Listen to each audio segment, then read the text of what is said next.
Masuk ke menu utama Kompas Petang, Saudara. Tim Hukum Nasional Anies Mohaimin dan Tim Hukum Ganjar Mahfud meminta Majelis Hakim memanggil sejumlah menteri untuk menjadi saksi sidang sengketa Pilpres di Mahkamah Konstitusi. Di sisi lain, tim pembela hukum Prabowo Gibran bereaksi. Bisa saja meminta Ketua Umum PDI Perjuangan Megawati Soekarno Putri turut dipanggil sebagai saksi. Dalam sidang sengketa Pilpres di MK hari Kamis, Tim Hukum Nasional Anies Mohaimin meminta 4 menteri di Kabinet Presiden Joko Widodo dihadirkan. Kehadiran keempat menteri dinilai bisa menjelaskan kaitan dugaan kecurangan Pilpres dan penyaluran bansos yang tidak wajar. Membantu menghadirkan Menteri Keuangan Republik Indonesia, Menteri Sosial Republik Indonesia, Menteri Perdagangan Republik Indonesia, Menteri Koordinator Perekonomian Republik Indonesia, guna didengar keterangannya dalam persidangan ini, Yang Mulia. Tim Hukum Ganjar Pranowo Mahfud MD turut mendukung permintaan Tim Hukum Anies Mohaimin untuk menghadirkan para menteri.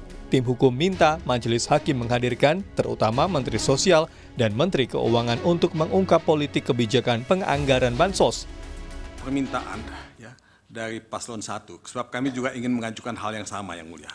Kami banyak sekali mengajukan hal-hal yang berkaitan dengan bansos, kaitannya dengan kebijakan fiskal, dan yang lain-lain, maka kami juga ingin mengajukan permohonan yang sama, tapi karena sudah diajukan oleh pemohon 1, kami mendukung apa yang disampaikan oleh pemohon 1, demikian juga dengan usulan pemohon 1 untuk Menteri Sosial.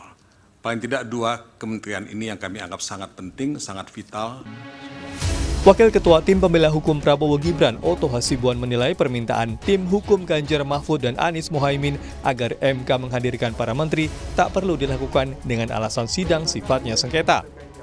Kata Oto, kalau menteri-menteri dipanggil jadi saksi, bisa saja pihaknya juga minta Ketua Umum PDIP Megawati Soekarno Putri dipanggil jadi saksi. Kalau sengketa ini umpamanya pengujian undang-undang, pengujian norma, mungkin dia bisa minta, tolong minta ini. Itu mungkin karena sifatnya adalah permohonan pengujian undang-undang. Tapi perkara yang namanya sengketa nggak boleh. Coba umpamanya dia minta menteri. Kalau kami nanti minta tolong Megawati, Ibu Megawati dipanggil, terus nggak habis-habis kan? Bagaimana? Kalau mau dikabulkan menteri, kami juga kan bisa minta tolong Ibu Megawati dipanggil. Mau nggak? 4 menteri yang diperdebatkan oleh ketiga tim hukum paslon agar dipanggil jadi saksi di sidang sengketa Pilpres, yakni Menteri Sosial Tri Risma Harini, Menteri Keuangan Sri Mulyani Indrawati, Menteri Perdagangan Zulkifli Hasan, dan Menko Perekonomian Airlangga Hartarto. Selain 4 menteri tersebut, tim hukum Ganjar Mahfud menambahkan Menko PMK Muhadjir Effendi untuk dihadirkan sebagai saksi di MK. Tim Liputan Kompas TV. Tim Hukum Ganjar Mahfud mendukung permintaan Tim Hukum Nasional Anies Mohaimin agar Majelis Hakim memanggil sejumlah menteri untuk menjadi saksi sengketa Pilpres di Mahkamah Konstitusi. Tapi, tim pembela hukum Prabowo Gibran menilai tak perlu memanggil para menteri dan membalas dengan menyebut kalau menteri dipanggil jadi saksi, maka Ketua Umum PDI Perjuangan Megawati Soekarno Putri bisa juga dipanggil menjadi saksi. Kami akan diskusikan bersama dengan para narasumber. Bergabung saat ini Wakil Deputi Hukum TPN Ganjar Mahfud Firman Jaya Daily. Bergabung juga saat ini tim Hukum TKN Prabowo Gibran Martin Lukas Simanjuntak dan pakar hukum tata negara Denny Indrayana. Selamat sore semuanya, apa kabar? Selamat sore. Terima kasih seluruhnya sudah hadir dalam diskusi kami kali ini. Bang Martin, dalam level seserius apa sebetulnya niatan tim pembela Prabowo Gibran memanggil Bu Mega untuk menjadi saksi dalam sidang di MK? Ya, terima kasih. Jadi sebenarnya ini kan menanggapi terkait ya permintaan dari permohon nomor 1 ya, dan juga permohonan nomor 1 yang meminta untuk dihadirkan 4 menteri ya. Padahal sebenarnya terkait permohonan ini sifatnya kan aktori incubit onus probatio ya. Siapa yang mendalilkan dia yang membuktikan. Itu termaksud menghadirkan saksi-saksi. Nah, namun kan memang dalam hal ini pemohon 1 ini meminta Hakim Mahkamah Konstitusi yang memanggil. Nah, kemarin itu disepakati akan dimusyawarahkan di hari Senin dan akan diputuskan apakah 4 menteri itu akan dipanggil atau tidak. Nah, tentunya kan ini semacam memperlebar urusan gitu ya, Tifal ya. Karena kenapa? Fokus kita itu adalah di mana selisih suara antara pasangan Amin dengan Prabowo Subianto, atau setidak-tidaknya minimal 9% suara, sehingga ya suara nasional itu bisa berkurang dari paslon 02 dan tidak memenuhi 50% plus 1. Ini kan mereka bawa-bawa menteri, bawa-bawa segala macam. Ini kan jadi melebar. Tapi tersebut nama Bu Mega dari mulutnya Bang Oto itu relevansinya buat apa? Bentar. Oleh karena itu ya, kalau dalil yang digunakan untuk memperlebar urusan, ya mungkin ketua saya, Pak Oto, ya jokes aja. Ya, mungkin kita juga akan minta hadirkan Bu Mega selaku ketua umum partai, karena kan juga banyak dugaan-dugaan yang terjadi terkait dugaan pelanggaran pada saat pemilu kemarin yang diduga keras dilakukan oleh partai tertentu gitu loh. Terima kasih. Oke, Pak Firman merespon hal ini, jokes aja nih menyebut Bu Mega bakal dibawa oleh 02 ke sidang MK, meresponnya gimana tuh? Ya, karena ini joke maka tidak perlu dibahas. Itu kan tidak substantif. Itu. Tapi udah tersebut sampai sudah direspon sedemikian rupa, Anda meresponnya gimana tuh? Ya namanya joke kan tidak perlu dibahas karena memang Ibu Mega kan bukan pejabat negara, bukan juga penyelenggara pemilu, bukan juga pengawas pemilu. Dan oleh karena itu tidak ada keterkaitan sama sekali. Maka kami dalam posisi bukan menanggapi. Nah, kenapa kami menyampaikan mohon mahkamah untuk menghadirkan sejumlah saksi yang berlevel pejabat menteri atau menteri karena memang kita menempatkan soal pemilu ini, Pilpres ini sebagai sebuah instrumen bagi kita bersama, yaitu tidak semata-mata dengan pendekatan matematis yang kuantitatif. Tapi jikalau merujuk pada sistem konstitusi, maka pemilu itu harus berlangsung secara dan dengan langsung, umum, bebas, rahasia, jujur, dan adil. Sehingga bersifat paradigmatik, bersifat kualitatif, substantif.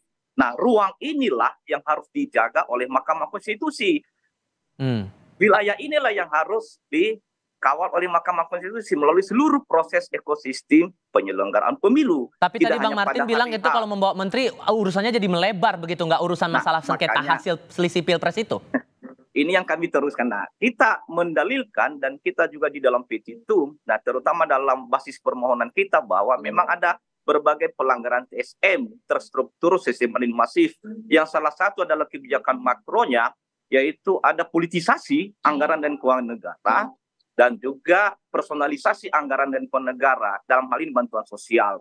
Nah, untuk itu maka kita menyampaikan bahwa ada korelasi antara politisasi ini, personalisasi ini dengan efek elektoral. Bahkan juga di dalam berbagai diskusi kita, menurut berbagai pakar, ada pengaruh signifikan antara bansos ini dengan perilaku pemilih dan perilaku voters. Nah, dengan demikian maka menjadi relevan untuk kita meminta kepada mahkamah menghadirkan saksi pejabat negara yang berkaitan dengan otoritas ini. Oke. Jadi baik menteri sosial maupun menteri yang lain. Jadi itulah titik masuk kami dari 03 untuk memohon kepada mahkamah menghadirkan saksi yang relevan. Tentu nanti menjadi kewenangan konstitusional mahkamah, hakim mahkamah apakah ya dan tidak. Jadi bagi kami tidak ada persoalan, kita hadirkan aja. Kalau pihak lain tidak merasa tidak persoalan, maka tentu siap mendengar dan siap menerima kehadiran saksi ini. Bang Martin mau merespon tampaknya, silakan Bang. Ya, boleh saya jawab ya. Jadi gini, sengketa Pilpres melalui Mahkamah Konstitusi ini kan jelas pendekatannya adalah kuantitatif ya. Dan yang disampaikan tadi oleh Bapak tadi ya, ini kan saya tidak tahu apakah sudah disertai dengan bukti-bukti berupa putusan dari Bawaslu atau putusan dari pelanggaran-pelanggaran yang lain yang pernah terjadi. Nah, kalau kita paksakan melalui Mahkamah Konstitusi, ini kan cuma 14 hari waktunya. Mau kapan selesai? Sebagai contoh saya buat beginilah. Di Bali ya, itu mayoritas pemilih PDI Perjuangan yang menang Prabowo Subianto. Apakah kita mau bilang bahwa masyarakat Bali yang mayoritas pilih PDI Perjuangan itu juga memilih Prabowo Subianto karena bansos? Nah, sama di Jawa Tengah juga PDI Perjuangan pemenang mayoritas, tapi presidennya Prabowo Subianto dan Gibran. Nah, yang saya mau tanya, apakah ini pengaruh bansos atau karena pengaruh memang Prabowo dan Gibran ini dianggap lebih qualified dibanding yang lain? Jadi maksud saya, kita jangan melebar. Mhm. Waktunya terbatas. Gunakan Baik. waktu yang ada hanya khusus untuk membuktikan selisih suara. Pilih mana? Iya, Ju. Atau selisih suara Amin dengan Prabowo Subianto. Demikian, terima kasih. Oke, saya Iya. kasih giliran ke Mas Denny kalau begitu. Ini ada dorongan untuk mengundang 4 menteri jadi saksi, ditambah tadi ada kelakar juga dari Bang Oto. Mending bawa Bu Mega juga sekalian jadi saksi. Sebetulnya peluang untuk mengundang 4 menteri itu datang sebagai saksi seberapa besar, Mas Denny? Ya, sebelum menjawab pertanyaan mengundang menteri, kita terpaksa juga harus mengulas sedikit tentang paradigma kuantitatif dan kualitatif ini. Pasal 24C ayat 1 mengatakan MK berwenang memutuskan sengketa hasil pemilihan umum. Ini yang kemudian dari 2004 sampai sekarang 20 tahun kemudian selalu menjadi bahan perdebatan di Mahkamah Konstitusi. 01 dan 03 adalah pendekatan kualitatif, melihat apakah ada pelanggaran yang TSM. 02 akan melihatnya dari pendekatan kuantitatif. Kalau kita melihat putusan-putusan MK, sebenarnya MK tidak membatasi diri pada kuantitatif saja atau kualitatif saja. Coba kita baca dari 24, itu putusan Pak Wiranto. Itu MK mengatakan akan masuk ke wilayah-wilayah kualitatif sepanjang itu merupakan constitutional question. Jika ada persoalan konstitusionalitas prinsip pemilu yang dilanggar. 2019 memang bergeser setelah ada Undang-Undang 7 2017 yang membagi kompetensi, proses TSM itu ada di Bawaslu, kemudian persoalan sengketa hasil yang terkait dengan bagaimana angka-angka itu ada di Mahkamah Konstitusi. Tetapi dalam putusan terkait dengan Prabowo Sandi yang menjadi pemohon, MK juga mengatakan sisi kualitatifnya ada di situ dalam pertimbangannya. Bahwa kalau dalam pelaksanaan tugasnya ternyata tidak sesuai dengan prinsip konstitusi, MK tetap berwenang. Jadi dalam pendapat saya, baik kuantitatif maupun kualitatif sebenarnya MK tergantung buktinya. Nah, disitulah saya ingin masuk relevansi saksi tadi. Kalau kemudian justru pertanyaan ingin apakah ini karena bansos atau tidak, menjadi penting kemudian melakukan pembuktian secara lebih utuh. Bergantung MK nih, apakah MK mau masuk ke dalam persoalan bansos karena dilihat itu adalah persoalan konstitusionalitas. Karena membaca pasal 24C tidak cukup hanya sengketa hasil, tapi perlu dibaca juga dengan 22E ayat 1 bahwa ada prinsip pemilu langsung, umum, bebas, rahasia, jujur, dan adil. Itu satu tarikan napas interpretasi.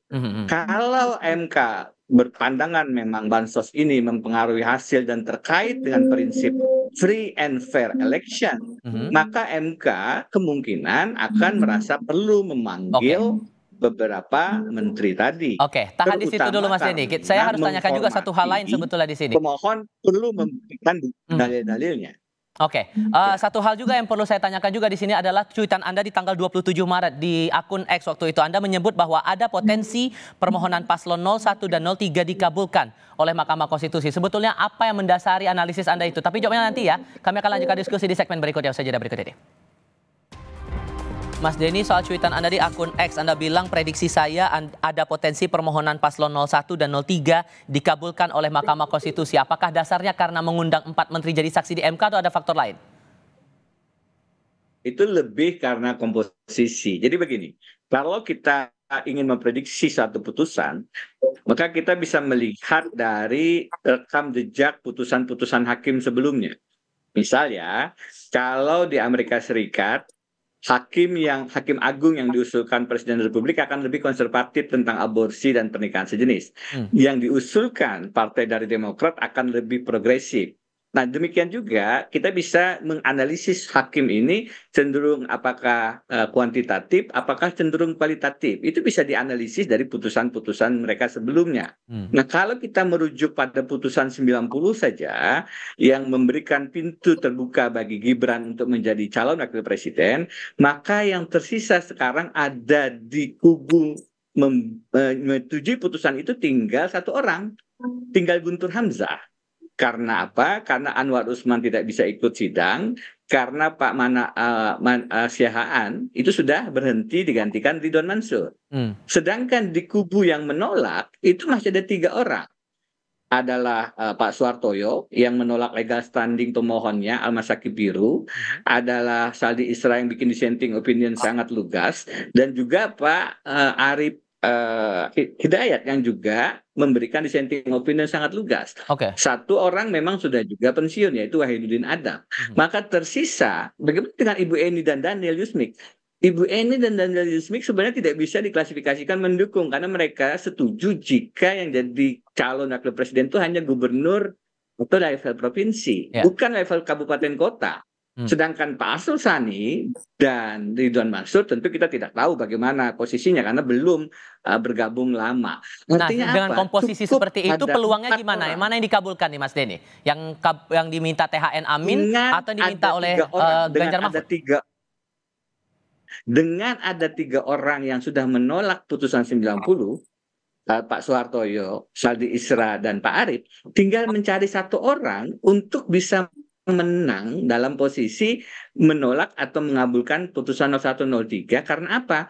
Karena kalau 8 orang itu ditentukan menurut pasal 45 Undang-Undang MK adalah posisi di mana ada pimpinan, di mana ada ketua. Karena itu dengan melihat komposisi, ya, saya belum bicara substansi, argumentasi, bukti, hanya melihat komposisi, saya katakan ada kemungkinan permohonan 01 dan 03 itu dikabulkan. Dari sisi komposisi dan rekam jejak putusan-putusan Majelis Hakim sebelumnya.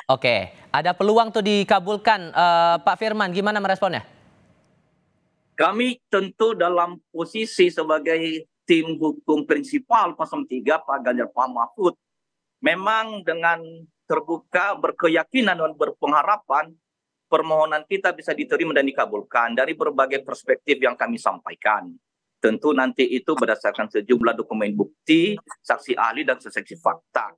Tapi memang kalau kita letakkan tadi soal basis konstitusi kita, memang intinya itu bersifat kualitatif, baik 22E maupun 24C, karena itu satu rangkaian utuh yang tidak bisa pisah. Dan memang terkonfirmasi itu dengan posisi Mahkamah Konstitusi sebagai lembaga yang memang diberikan kewenangan konstitusional. Makanya sejak awal kita melihat bahwa pemilu ini adalah tidak bisa dibatasi dengan hanya 14 Februari, tapi sebuah proses ekosistem yang memiliki keterkaitan dari awal pertengahan sampai akhir, baik sebelum 14 Februari maupun setelah 14 Februari. Makanya kami sering menyebut itu terjadi hilirisasi pelanggaran TSM. Makanya kita benar-benar menyampaikan keadilan di Mahkamah Konstitusi supaya ini dibuka. Bagaimana nanti soal hasilnya, biarlah Mahkamah yang memutuskan. Soal kalah menang itu soal biasa. Tapi kita ingin mengungkapkan bahwa ada sejumlah peristiwa yang ada hubungan satu sama yang lain. Nah, kalau diterima, maka kami tidak melihat dari anatomi konfigurasi mahkamah. Tetapi paling tidak anatomi itu memang ada hubungan, tetapi kami lebih memfokuskan pada materi, pada aspirasi publik untuk menegakkan konstitusi dan untuk membangun demokrasi kita melalui isu dan instrumen pilpres. Kami dalam posisi menerima masukan itu kalau ada apresiasi dan dukungan. Demikian. Bang Martin, kalaupun kemudian Anda bilang bahwa mengundang Bu Mega itu hanya jok saja disebutkan oleh Bang Otto, tapi kalau kemudian jadi juga nih 4 menteri bakal diundang ke MK, bakal diseriusin nggak bahwa Bu Mega atau mungkin kader PDIP juga yang lain untuk dibawa jadi saksi? Tapi saya bilang bukan jokes ya, mungkin jokes. Jadi itu diimplementasikan. Nah, terkait menteri ya, tentunya juga kami sudah siapkan strategi nanti seandainya dalam musyawarah di hari Senin ternyata memutuskan untuk memanggil para menteri gitu ya. Kami juga sudah merancang satu sikap nantinya dan juga hal-hal yang akan kami lakukan. Tadi yang disampaikan oleh Pak Firman terkait aspirasi ini menarik ya. Katanya Pak Firman ini mewakili aspirasi publik. Namun kalau kami melakukan riset ya dan juga survei berdasarkan konstituen kami, justru ya lebih banyak yang marah ketika ya suara mereka 58% memilih Pak Prabowo Subianto dan Gibran ini dianggap nol sama paslon 03 dan dimohonkan ke Mahkamah Konstitusi. Jadi kalau kita berbicara aspirasi publik yang mana? Aspirasi publik yang 16% milih Ganjar Mahfud, atau aspirasi yang memenangkan Prabowo Gibran sebanyak 58% lebih. Jadi kita jangan sumer nih, menarik-narik rakyat ataupun mencari legitimasi rakyat atau aspirasi publik, padahal aspirasi publiknya hanya 16% gitu loh. Jadi ya kita harus fair. Dan untuk proses sengketa ke depan ya, kami percaya bahwa Mahkamah Konstitusi ya dalam mengadili dan memeriksa perkara ini pasti arif dan bijaksana. Nah, itu aja intinya. Terima kasih. Terakhir Mas Denny, singkat saja, relevansinya apakah dapat nggak kalau kemudian Bu Mega diundang jadi saksi di MK? Ya, tergantung bukti apa yang mau disampaikan. Jadi begini, kalau saya melihat MK kemudian memang ingin masuk ke wilayah menilai konstitusionalitas bansos misalnya, maka yang juga penting untuk dimintai keterangan bukan hanya menteri, malah Presiden Joko Widodo. Kalau memang ingin tuntas dan ingin mendapatkan lengkap kenapa kebijakan itu diambil, tanggung jawabnya kan bukan pada menteri. Tanggung jawab dan eksekusi serta perintahnya ada pada Presiden Joko Widodo. Tapi konteksnya bansos menurut Anda, Mas? Siapa yang diundang? Kenapa? Konteksnya bansos menurut Anda? Ya tergantung konteksnya. Kalau konteksnya kebijakan pemerintah yang disoal, maka Menteri Keuangan dan Menteri Sosial melaksanakan tugas dari Presiden. Jadi lagi-lagi apakah Ibu Mega relevan, Ibu Sri Mulyani, Ibu Risma relevan, tergantung dalil apa yang akan dibuktikan oleh para pihak dan seberapa penting dirasa itu perlu didengar oleh mahkamah. Kalau bansos yang ingin diperhatikan konstitusionalitasnya apakah terkait dengan pelanggaran TSM atau tidak, maka sebenarnya ujung pengambilan keputusan yang menurut saya paling akan mengatakan this is my authority, ini adalah my responsibility, itu Presiden Joko Widodo yang relevan justru untuk didengar. Berarti berarti ada kemungkinan Presiden untuk bisa dipanggil saja oleh MK begitu ya, ada peluang ke sana? Kalau secara hukum tergantung urgensi pembuktiannya. Secara politik saya yakin ini akan menjadi perdebatan karena Presiden diundang ke Mahkamah Majelis itu jarang sekali. Diundang ke DPR saja diwakili menteri, apalagi diundang ke satu persidangan yang sedikit banyak dalam tanda kutip meminta pertanggungjawabannya dalam mengambil keputusan kebijakan pemerintahan. Tentu bisa dimaknai Presiden dalam tanda kutip diadili. Relevansinya yes, secara hukum memungkinkan, tetapi secara politik saya yakin pasti akan banyak resistensi. Ada kemungkinan tuh Mas Firman kalaupun mau dipanggil Bu Mega jadi saksi kalau kata Bang Martin tadi masih mungkin gitu. Ngeresponnya gimana tuh? Kan Bu Mega kan tergantung basis argumen pertimbangan dimohon kepada mahkamah. Tapi jikalau melihat yang disampaikan tidak berbasis, tidak berargumen, apalagi Bu Mega kan bukan dalam posisi pejabat negara, penyelenggara negara, bukan juga penyelenggara pemilu dan pengawas. Itu yang pertama. Saya merujuk kepada yang disampaikan oleh Profesor Denny, sesungguhnya dalam sistem konstitusi, penanggung jawab utama dan tunggal kekuasaan pemerintah negara sesungguhnya adalah Presiden, siapapun Presiden. Karena menteri itu adalah pembantu Presiden. Nah tentu pada level teknis informasi bisa diundang, tetapi pesan moralnya adalah secara konstitusional sebetulnya bisa. Tentu nanti ada pertimbangan mahkamah. Tetapi untuk sementara memang saksi-saksi di level menteri itu yang kita mohon hadir untuk menyampaikan kesaksian. Kalau berkaitan dengan aspirasi publik, kami perlu meluruskan bahwa jikalau merujuk pada kekuatan-kekuatan masyarakat dalam berbagai bentuk perguruan tinggi, intelektual, akademisi, ilmuwan, cendekiawan, seniman, budayawan, aktivis NGO, ormas, aktivis pemuda, aktivis perempuan, kalangan profesional, sebelum pemilu, setelah pemilu, sebelum menyampaikan. Jangan lihat pendekatan kuantitatifnya, tapi pendekatan kualitatif. Dan mereka tidak dalam posisi 0103, kan mereka independen dan mandiri. Yang perlu adalah, jika melihat riset Balitbang Kompas, ada 51 orang pemilu sebetulnya terpengaruh dengan bansos ini. Bisa dirujuk ke sana, bisa dikonfirmasi ke Balitbang Kompas. Bang Martin, responnya gimana tuh? Ada peluang juga Pak Jokowi buat dipanggil kalau kemudian konteksnya soal kebijakan? Bentar dulu, terkait Litbang Kompas, tolong bacanya itu yang komprehensif. Justru dalam kesimpulannya, ya, itu menyatakan bahwa bansos itu bukan salah satu suatu hal yang paling dominan dalam perpindahan dari suara Ganjar ke Prabowo. Nanti baca lagi, Pak. Ya. Nah, lalu tadi mengenai tokoh-tokoh intelektual, tokoh-tokoh ormas, Pak, bukan kita nggak ada, Pak, kita banyak. Cuman kita ini sukanya itu tidak suka gaduh-gaduh seperti itu. Nah, nanti bayangin Pak begini ya, yang saya sampaikan tadi bahwa 03 mengatakan suaranya 02 itu 0. Ini bahaya loh Pak. Ini banyak yang marah Pak. 58% itu termasuk tokoh-tokoh intelektual, tokoh-tokoh organisasi masyarakat, masyarakat kecil, anak-anak Gen Z yang percaya terhadap Prabowo Gibran. Ini mereka juga marah Pak. Nah, cuman kami tidak suka menggunakan atau memobilisasi ya orang-orang tertentu ya supaya seakan-akan melegitimasi degradasi moral yang terjadi di bangsa ini.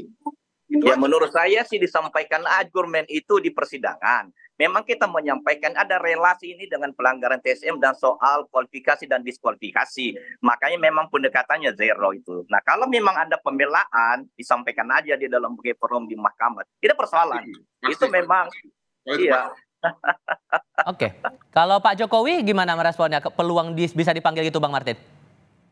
Saya tidak punya kapasitas untuk menjawab itu ya, dan kami menghindari karena begini. Tolong bedakan antara peran 02 sebagai capres dan cawapres dengan Pak Jokowi yang mewakili pemerintah. Tidak ada hubungannya ya. Yang menganggap ada hubungannya mereka lah yang harus membuktikan. Ya, itu aja. Terima kasih. Terima kasih juga sudah hadir para narasumber dalam diskusi kami kali ini. Sehat selalu semuanya. Selamat sore. Terima kasih.